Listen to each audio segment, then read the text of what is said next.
The year is 2012. The Hunger Games has just premiered in the cinema, Gangnam Style was taking over the world, and everyone finally learned the true identity of Gossip Girl. Whilst all of these pop culture references I definitely googled were coming into fruition, something was stirring in the quiet suburbs of New Zealand that would see a simple mod built in a much-loved battle simulator evolve into a standalone masterpiece that would take the survival genre by storm. Hello everyone, my name is Dumbways Takai, and welcome back to another installment in the worst survival game ever. A series where I'm going to play every single survival game out there in hopes of finding the worst one. And today, after many recommendations, we are having a crack at DayZ. Originally starting its life as a simple mod for Arma 2, it didn't take long before there were talks of it becoming its own standalone game. Fans were hungry for a bigger slice of this undead pie, and they wanted to tear DayZ away from the prison of Arma 2. The people wanted more, and the people were heard. And in August of 2012, Dean Hall announced that he will be leading the project alongside Arma 2 developer Bohemia Interactive to begin development of DayZ Standalone. Fast forward to December 2013 and DayZ Standalone was made available for early access on Steam, and the fans descended upon it, keen to get stuck into this new and fresh DayZ experience. Even in its early alpha stage, it offered fans hours of immersive gameplay. The shift from mod to standalone brought along an abundance of changes, from visual upgrades due to an updated engine, to bringing out a wide range of new survival mechanics and introducing a whole new map with its own set of difficulties and challenging terrain.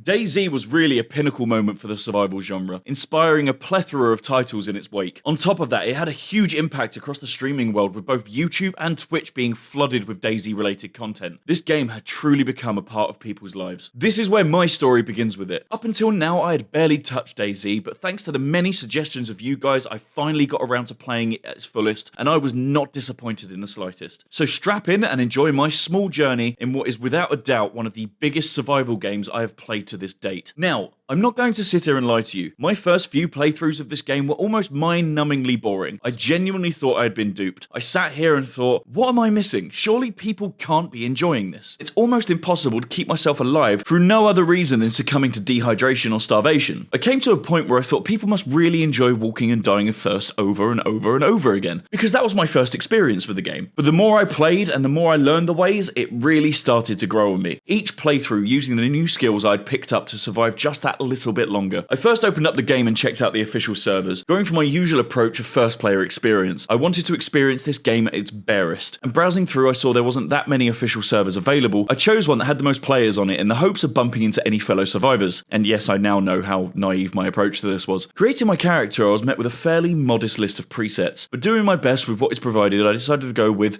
Dennis the Menace, the Apocalypse era. Happy and hopeful for my striped crusader, I loaded into the game. Spawning in, I looked around and it was apparent I was in the middle of nowhere. Cold, wet, hungry and thirsty, I was dropped deep into how unforgiving this game can be right off the bat, really giving a new meaning to survival. I used the first few minutes getting accustomed to things, playing around with the controls and browsing through the tips in the pause menu, something I have neglected in the past, but life's all about learning, isn't it? Opening up my inventory shows that we start off with a fairly small supply of one glow stick, a bandage and a singular pair. Harbouring only the bare necessities, I got adjusted to my surroundings and I made my way towards a bunch of buildings I spotted in the distance. Searching through the houses and rummaging around, my efforts were not without reward, finding myself some new boots and a motorbike helmet. Donning my new armour, I felt ready for anything, and anything quickly presented itself with the sounds of my first zombie interaction. I followed the muffled groaning, and outside the window I spotted it. My first undead victim, the zombie in the garden. There's a girl in the garden.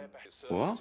With no weapon and zero idea what level of combat to expect, I psyched myself up and rushed out to fight it one-on-one, beating it swiftly to death with next to minimal effort. Honestly, I was pretty surprised at how quickly this undead fellow went down after a few haymakers. I'm actually surprised anyone managed to get infected at all, if all it took to take them down was a quick spin of the jaw. But then again, I have zero idea how this infection started. I should probably Google that. The noise of dispatching my first zombie attracted the attention of another close-by decomposing fellow, so I ate some delicious liver pate, which gave me the Popeye strength I needed to beat him to second death. Now in the clear, I checked out the remaining areas and found myself a hatchet, a snazzy jacket, some bullets, and a steak knife next to a toilet. which reminded me of that cursed Reddit post about the family poop knife. One thing I have noticed is the sheer amount of doors and barricades with the same iron bars. Whatever company made these must have been absolutely rolling in it during the time of the outbreak, which got me thinking, if I was the head of a company that sold nothing else but iron barricades for regular doors, what better marketing tactic would there be than to cause a national outbreak of zombies? It's genius. I explored a fair few buildings in the areas closest to me, but the one thing I was really struggling to find was any trace of food or water. But that's when I noticed along the path I was taking was a trail of slain undead. Could this be a sign of a successful survivor ahead of me? Maybe someone I could speak to and possibly help me out with some supplies? My naivety got the better of me and I followed the trail, picking up a flashlight along the way, which is definitely useful as nights in DayZ can last up to 12 real-time hours, and the nights get very, very dark. The trail led me to what I assume was the demise of the previously mentioned survivor, but sadly,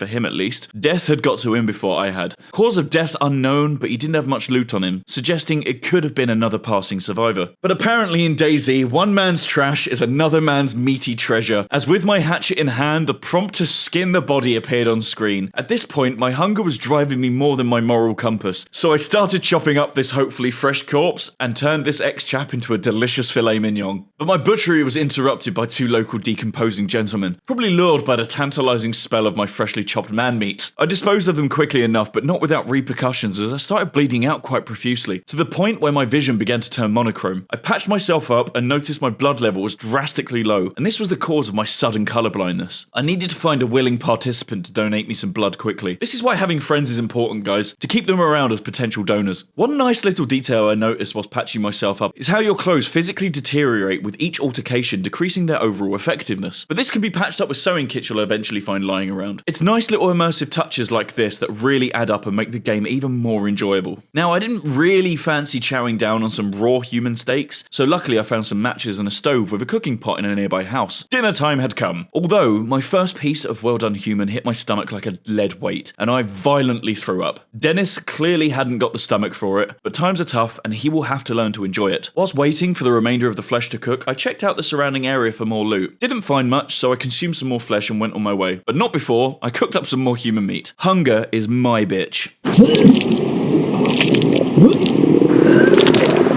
I stumbled wearily toward a military barricade and found another player that had succumbed to his own mortality. And not wanting it to go to waste, I carved him up for my own satiation. My quest for flesh is never ending, each morsel turning my insides into viscera, but the unbridled hunger drives me to keep eating. Maybe I was no different from the undead that plagued this land. Maybe with our similarities, we can put our squabbles aside, and maybe we could even be friends. Maybe not. My body and soul were weak. Not sure how much longer I could carry on, I sheltered in a nearby storage building, feeling like I was on my last legs and my health was deteriorating fast, ultimately succumbing to my mystery illness. And finally, perished. I respawned back in completely fresh with the same inventory as the start, not entirely sure if it's worth finding my stuff, for the sole reason I have absolutely no idea where I am, so any attempt is likely to be pretty fruitless. Thankfully though, I spawned near a town, so I'm going to ransack that and see if I can regather anything similar to what I had lost. There are a few dead zombies around though, suggesting that this place had probably been recently looted. I'm not so sure what the zombie respawn rate is, so absolutely no way of gauging how long someone had potentially come through here, but either way I needed to gather some stuff, and with night falling, I really didn't have much time. Punching my way through undead was getting exhausting. If only I had something that could deal with them more effectively. Oh, a shotgun. That'll do it. My looting efforts were mostly in vain, finding only small morsels of food, but I did find a pistol in a nearby police station which should definitely prove useful. But as night had fell, I grew hungrier. Eventually, becoming sick due to the rainfall, I became disoriented, and with shotgun in hand, I climbed over a fence, which was followed by a loud bang and then darkness.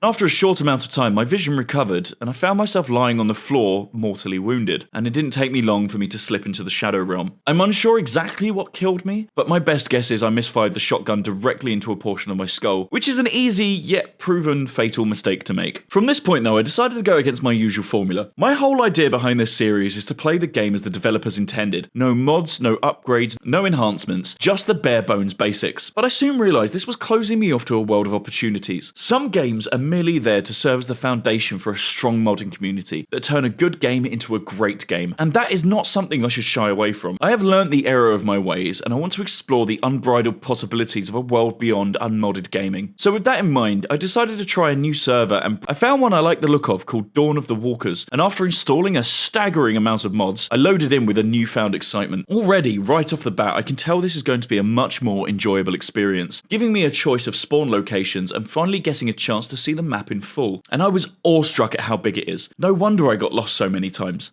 Still unsure of the best place to spawn tactically, I picked one at random and loaded in with a good amount of equipment already on my person. I can already tell this is going to be a much more forgiving run through by the looks of it. Now, at this point, I definitely let the excitement of all my new things get the better of me and forgot one important factor in not attracting more undead than I can handle, and that is noise. So using my pistol was probably not the best idea as it attracted a lot of them, and I soon ran out of ammo. Another immersive mechanic I love in this is the reload mechanic. Having to do everything in the same steps it would take you to do so in real life, as in taking the magazine out of the pistol, unpacking the ammo, loading it into the magazine one by one, and then reloading the pistol. Things like this add to the sense of danger in the game and means you have to think a lot more tactically about how and where you replenish the things in your inventory. I found this modded community server a lot more enjoyable, and definitely more forgiving, with food and water depleting at a slower and more realistic rate. I also found some of the zombies to be a lot more aggressive, adding a nice new challenge. I'm excited to see what other servers out there have to offer, although I am sad throughout my playthroughs I didn't come across another living player. Maybe this was due to the size of the map or my low double-digit playtime. Either way, I'm going to continue playing this, mainly because I know there is so much more for me to explore, and so many in-game opportunities that lie before me. It has definitely earned a place on my shelf. It's so incredible to see a game with a community as strong as this one. Now, don't get me wrong, it is not a perfect game and has been played with bugs throughout its time, with a percentage of people not enjoying it for its initial walking simulator first impression. But all I say to new players is give it a chance. Watch more in-depth YouTube videos from experienced players before you dive in so you know what you're getting into. I genuinely think this game is amazing, and with the help of its incredible community, has really cemented itself as a worthy foundation of the survival game genre. If gritty, hardcore, and challenging games with really defined survival mechanics are something you enjoy, then DayZ should definitely be in your library. Thank you so much for watching, and if you made it this far and like what you see, hit that like and subscribe button. And if you really like what you see, why not consider becoming a member? I have no idea what extra benefits this gives you yet, but it lets me buy the nice top shelf coffee. And comment down below and tell me what survival game you'd like to see me play next. I've been DumbWasterKai, and I'll see you all on the next worst survival game ever.